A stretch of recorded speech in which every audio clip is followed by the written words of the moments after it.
दर्शन शास्त्र विषय पढ़ाया जाता है, फिलोसफी, पूरा का पूरा फिलोसफी भरा पड़ा है पश्चिमी विचारकों से। देकार्ते का थ्योरी पढ़ लीजिए, लेबिनिज का थ्योरी पढ़ लीजिए, अरस्तु का थ्योरी पढ़ लीजिए, और या सुकरात का थ्योरी पढ़ लीजिए। और उनके थ्योरीज जब मैंने पढ़ने शुरू किए तो इतनी हंसी आती है कि ऐसे मूर्ख विचारकों की थ्योरीज अगर हम पढ़ते हैं तो हम मूर्ख ही पैदा होंगे, अकल वाले तो हो नहीं सकते। आपको एक छोटा उदाहरण दो, सुकरात का नाम आपने सुना है? The great great philosopher of western world, पूरे पश्चिमी समाज का सबसे बड़ा विचारक और दर्शन शास्त्री।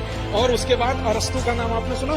दोनों की एक मान्यता सुनना ध्यान से और फिर सिर पीटना अपना कि अगर यही महान दर्शन शास्त्री है वो, तो फिर हमारे सबसे खराब दर्शन शास्त्री उनसे अच्छे। दोनों स्वामी जी कहते हैं स्त्री को शरीर में आत्मा नहीं होती। ध्यान से सुनना इसको, माताएं बहनें और ज्यादा ध्यान से सुना। अरस्तु कहता है, और ये सुकरात अरस्तु दोनों कहते हैं स्त्री को शरीर में आत्मा नहीं होती।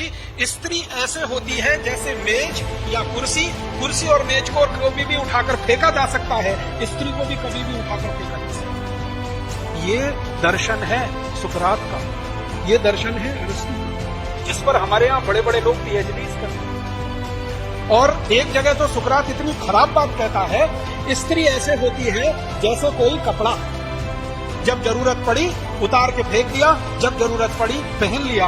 और अरस्तु तो उससे भी एक कदम आगे जाके कहता है कि कपड़ा शरीर पर हमेशा नहीं धारण किया जा सकता, इसलिए स्त्री को भी हर समय साथ में नहीं रखा जा सकता।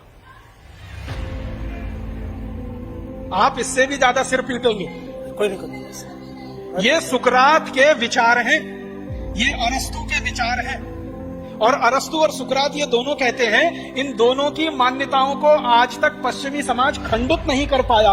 लेबिनिज भी वही कहता है, देकार्ते भी वही कहता है, और उसके बाद के सारे फिलोसफर्स यही मानते हैं। इसलिए महिलाओं के प्रति पश्चिमी समाज में कोई आदर भाव नहीं है। महिला वस्तु की तरह है, इस्तेमाल करो और फेंको, यूज एंड थ्रो। फिलोसफी में से आया। कोई भी जीवन दर्शन जो है ना, वो फिलॉसफी से निकलता है। एक मूल बात मैं आपको बताना चाहता हूं, कोई भी सभ्यता दर्शन में से निकलती है। समाज का जैसा दर्शन होगा, सभ्यता वैसी ही बनती चली जाएगी। पश्चिमी समाज का दर्शन स्त्रियों के बारे में ये है कि स्त्री वस्तु की तरह से है, उसमें